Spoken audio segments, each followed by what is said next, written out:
Hello and welcome back.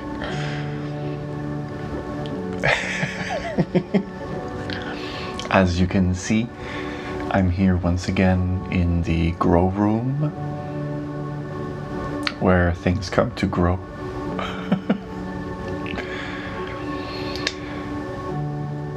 I wanted to make a video on one of the most impactful things that I changed in my life after my spiritual awakening, that for me has been a constant and I believe has the power to help align a person in a place to a place where they can see things more clearly. You see, when you tune every string on your guitar correctly, when you strum all the strings together, it sounds in harmony and it's beautiful.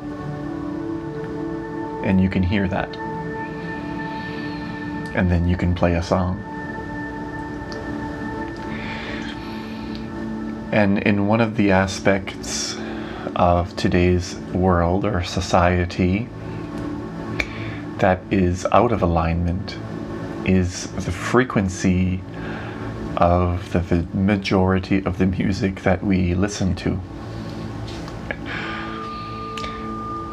Before I go into cymatics and frequencies, I need to make something very clear. And this is extremely important to understand. The Buddha taught 72,000 different techniques, different methods that you can apply to help you find a certain state of being, grace, to help you recognize yourself within the storm that can be sometimes the experience of being a human being. They help to tune your guitar, so to speak, so that you can be more in harmony with yourself and the universe. And the reason he taught so many is that not all will work for everyone. And also, what I need to make clear is no technique, which is why I don't like giving methods or techniques, none actually work.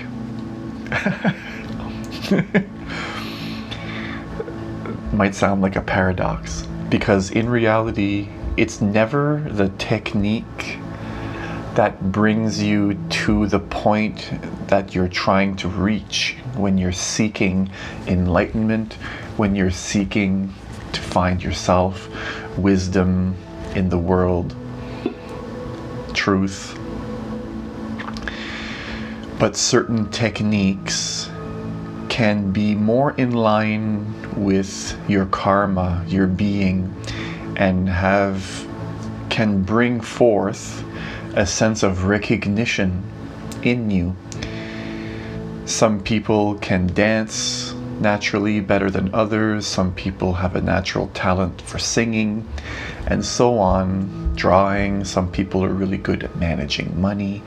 And in the same way, certain techniques you'll try really ring home, really strum the right chord for you, and can give you not only a physical sense of well-being, which can help relax and ease the mind as well, but by clearing the mind, this can help have you be able to see clearer, and with a clearer mind, you're more likely to recognize who you really are. Because when the storm clears, the water settles, and when you look in a clear pool of water, you can see your reflection a lot better. So, cymatics and sound.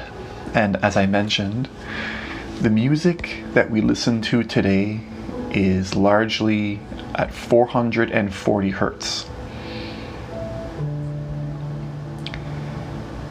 There was a time, I believe around 1945, that date is not perfect, it's around that time, where some group of people decided to change the music frequency that our instruments are tuned to from 432 hertz, which is the frequency life grows at,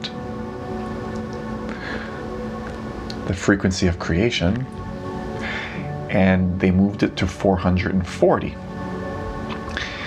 So this is the same way as if, let me take a step back here for a second. Something needs to be understood before I keep going. We are part of creation.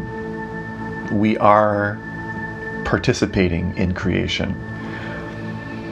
The frequency that life grows at in the human experience, we can't hear the sound of growth, the sound of life, but we are it.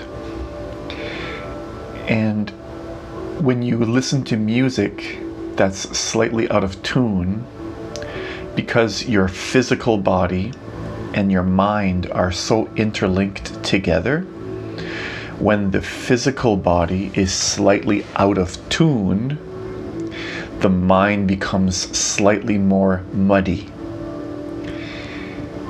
It's like as if I was to take a mirror and just put a bunch of mist with a little, let's say a gun, not a gun, but a water bottle that would spray mist, and quite a bit of mist, enough so that when you look at your face in the reflection of a mirror, you don't catch the details, so that you may start to rely on other people's opinions.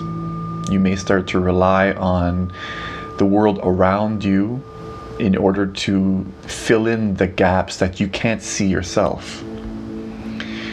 And this is what happens when you listen to music, when the TV shows that you listen to, watch the music in those shows, which is at 440, when largely the world of entertainment that you drown yourself in is out of tune with the universe, then you begin to take bits and pieces from that source of information to fill in the gaps that you can't make out yourself. You start to want to be like the hero in the movie because you don't really know who you are. You can't see your face clearly.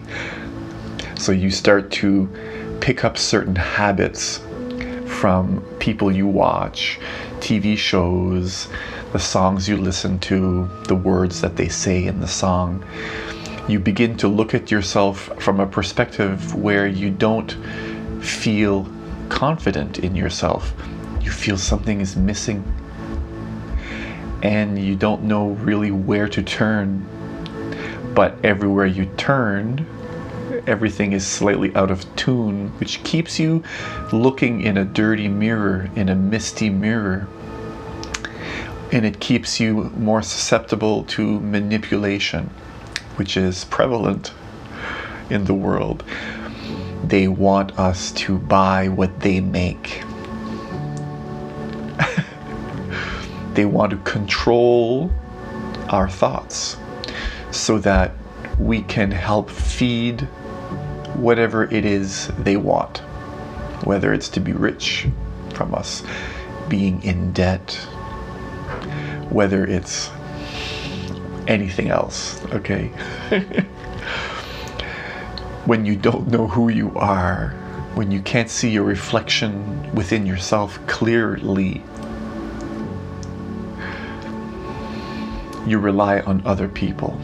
And that's the message I'm trying to relay to you.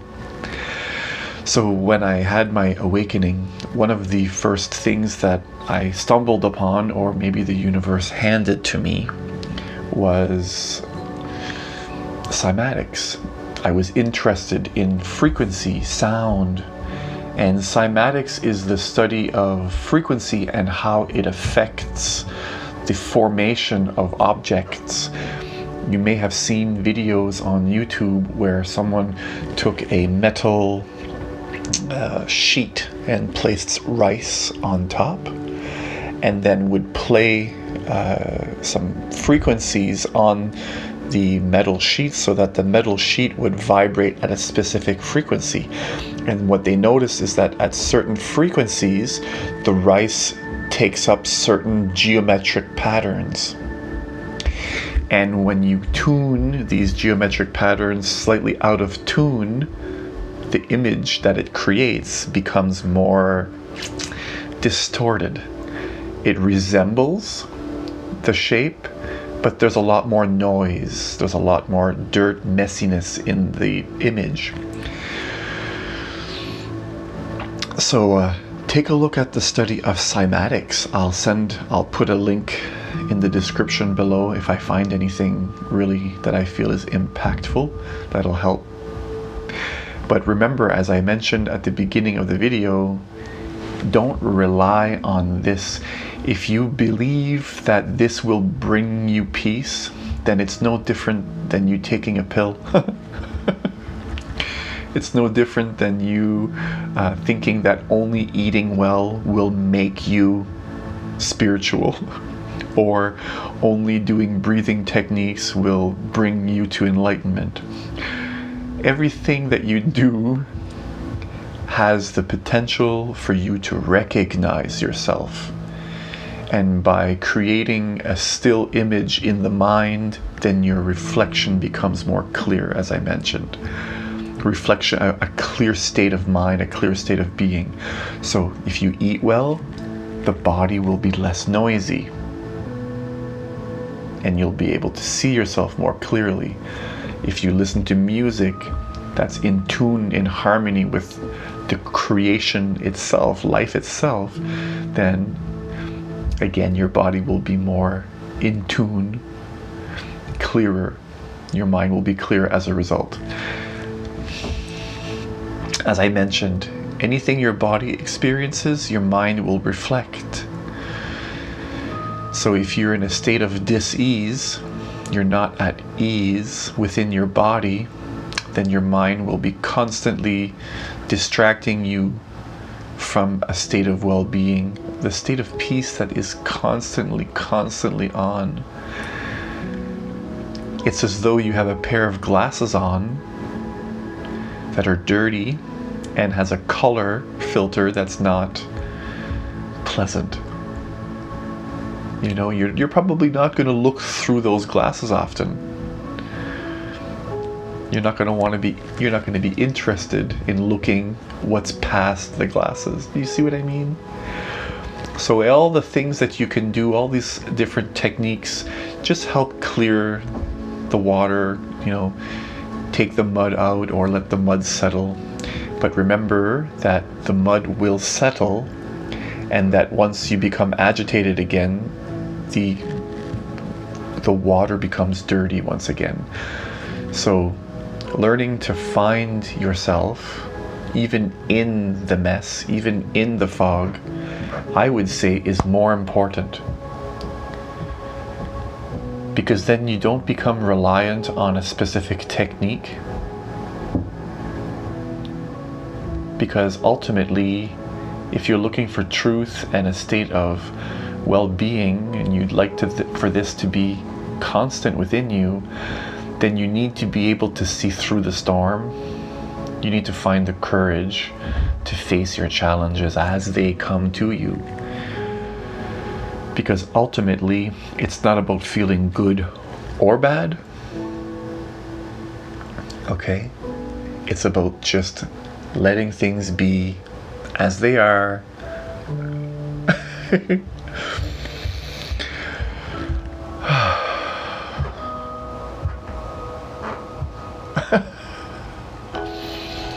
That last statement feels incomplete to me.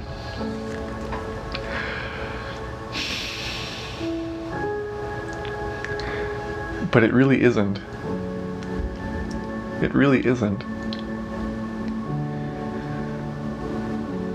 We can't allow ourselves to constantly lose ourselves in a story, drowned in the past or the future.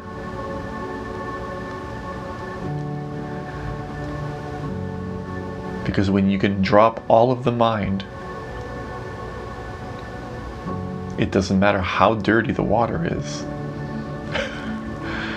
Because the mind is the only thing that reflects that water to you. What if you just don't look at the water, the mirror? What if you just don't look at the reflection? What if you just leave it be? Then what's left? What's left is who you are. I'll leave you with this last statement and something to meditate on.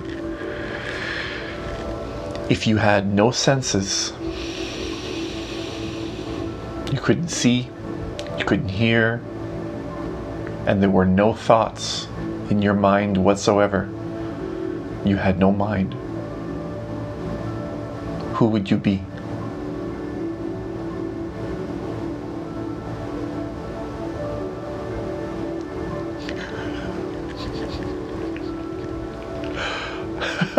Wherever you are around the world, whatever time it is that you're watching this video, thank you. Thank you. Thank you.